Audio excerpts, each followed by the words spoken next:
News every 15 minutes, weather every 10, and sports twice an hour. Newstalk, KGVO, AM 1290 and now 101.5 FM. You're listening to Montana Morning with Peter Christian.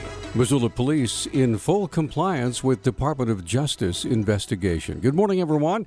It's Montana Morning. It's Wednesday, March 25th, 2015. Right now, the sky is cloudy, and we've got 33 degrees in Missoula. Our newscast this morning is sponsored by Dig It Excavating, where they bring 30 years of excellence to every job. Call 214-4292. This morning's top story, and this comes from our news partners at NBC Montana. A newly released compliance report shows the Missoula Police Department is on track to be in full compliance with the Justice Department agreement by the month of May. The Department of Justice looked into allegations of gender bias from University of Montana Police and Missoula Police back in May of 2013. Now, that led to an agreement with the Department of Justice to improve the way that police handle sex assault investigations. Public Information Officer Travis Welsh said the department has shown great progress. Recognizing that victims are experiencing trauma, learning how to, we've learned how to interview victims of trauma.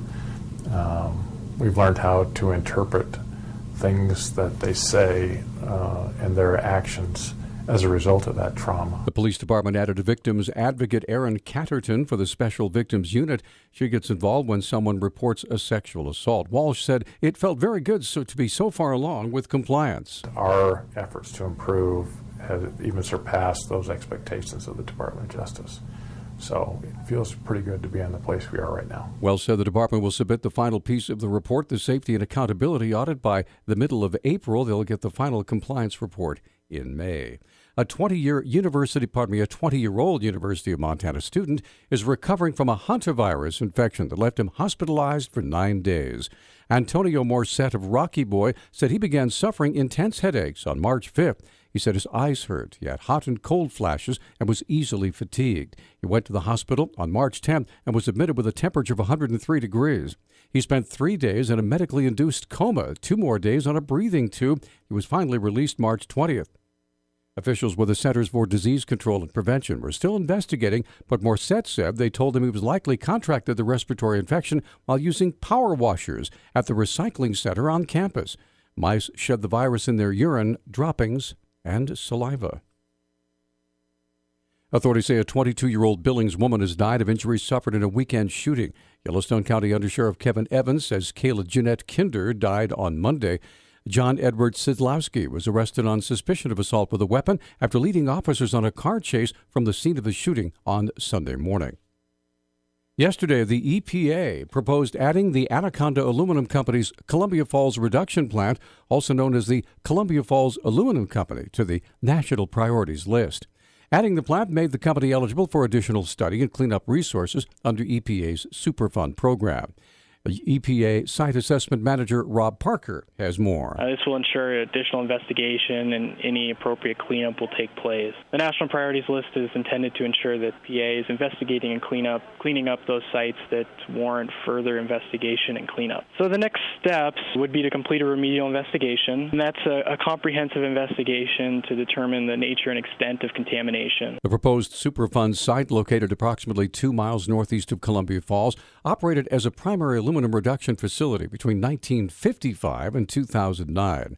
Parker says contaminants detected at the site include cyanide, fluoride, and metals including arsenic, chromium, lead, and selenium. We've already completed a screening level assessment, and based on that information, we do know that the groundwater at the site is impacted with contaminants of concern, specifically cyanide, fluoride, various heavy metals. And we also know that from our data that the Flathead River, which flows by the facility, is receiving some of these contaminants as well. The proposed listing will be subject to a 60-day public review and comment period. Missoula County Sheriff's Office eagerly anticipating a wardrobe change with new uniforms and, more importantly, more comfortable ways to carry their safety and security gear. Undersheriff Jason Johnson describes the new uniform. The new uniform is a tan pant and then a black top with our gold patches that will stay the same. Really kind of stand out and look nice on a black shirt. Johnson said one of the changes will be how deputies will be carrying all the equipment that they need to do their jobs on a daily basis.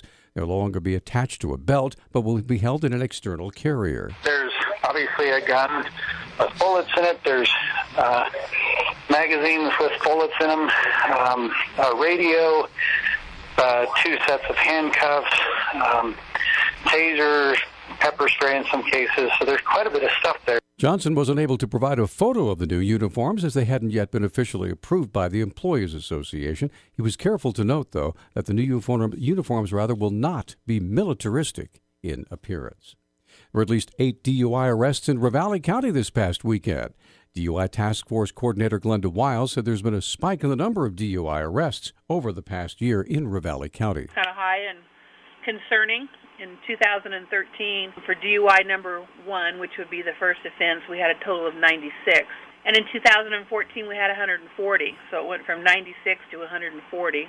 And already in January to just the end of February, we've already had 24 DUI number 1 arrests. Wiles said there are a number of factors that could be driving the DUI arrest rate in Ravalli County. You know, there's a number of factors. We have some younger law enforcement officers that are pretty aggressive, and I think they're actually out there hunting DUI offenders, number 1. I think the economy has something to do with it. Our age group, the highest, is between the ages of 20 and 40. You have a depressed economy, and so you go out drinking. Wiles said most of the DUI arrests have been men between the ages of 20 and 40. Anybody interested in filing for one of the open seats on the Missoula County Public School Board must do so by the end of business tomorrow.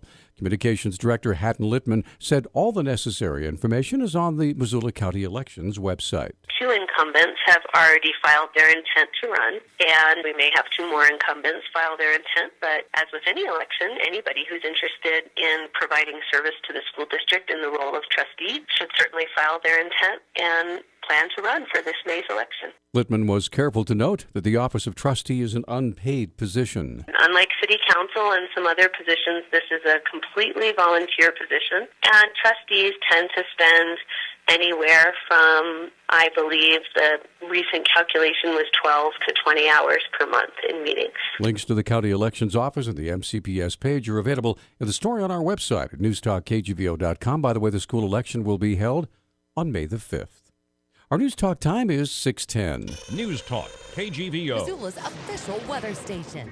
Mostly cloudy skies today with a chance of a brief rain and snow shower. High temperatures will top out in the low 50s this afternoon. Tonight will drop back into the upper 30s.